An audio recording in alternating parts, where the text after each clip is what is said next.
Oh, poor dog. All right, we're not going to stay out here long, but I wanted to share the walk in the woods today. And you'll hear that loud crunching. We got 2 inches of snow with about ½ an inch of ice over it.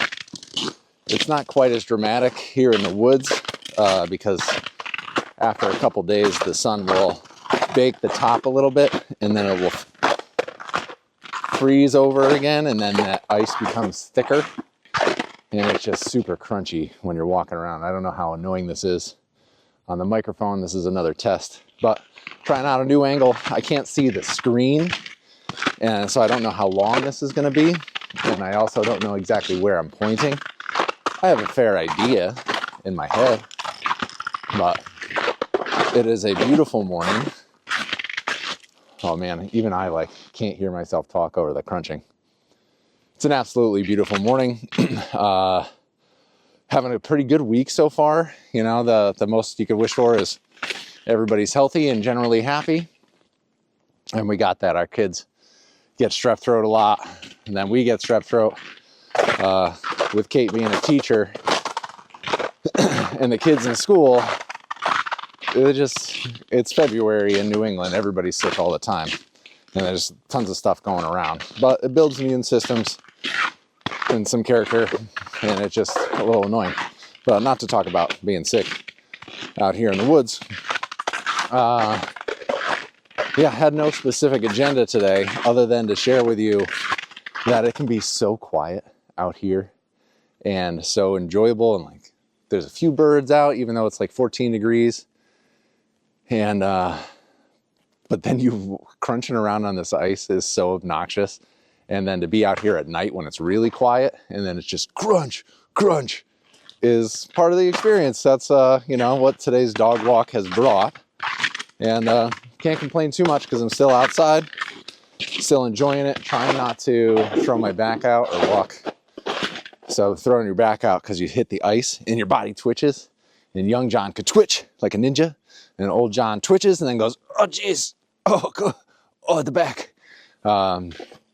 So you got to be really careful around the ice. It gets harder and harder to walk as the years go on. Not that I'm old, but, here we are. And even our four-legged friend is lucky that he's got his little claws for scratching, because he's slipping and sliding. We've had a few days of downtime where it was just unsafe cold to go out, where there was 30-mile-an-hour sustained winds. It was already in the teens, and so that makes the wind chill factor minus degrees.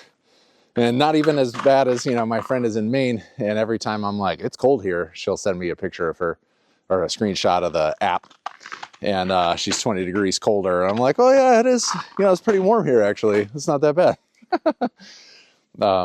I got to stop walking just because trying to talk and be on that crunch zone is too much for me to handle. That, and sometimes sharing a moment, and then that moment of zen, and I'll let you guys go about your day. Whatever I'm working on in the real world, the walk out here, usually there's wind. The wind comes out of the west, and that ridge line that I walk out here on is on the eastern side of the property at the top of the hill. The wind whips, comes up the hill and slaps me in the face. So coming out here, you're like this, and it's all cold, and my mouth was numb, and my breath was starting to freeze on my little facey hairs. And then you get into the woods, and there's no wind, and it's calm, and the birds are talking, and the dog is crunching around on the ice. And you have that brief moment to just enjoy being out here. So glad you can join me. I'm going to switch over to the other side of the camera so that I can shoot some of the things that I'm looking at specifically. And then I'm going to put the cameras away. One, because I'm cold and now tired of holding the stick. But two, it's time for me to enjoy my moment of zen by myself. I'll talk to you guys soon.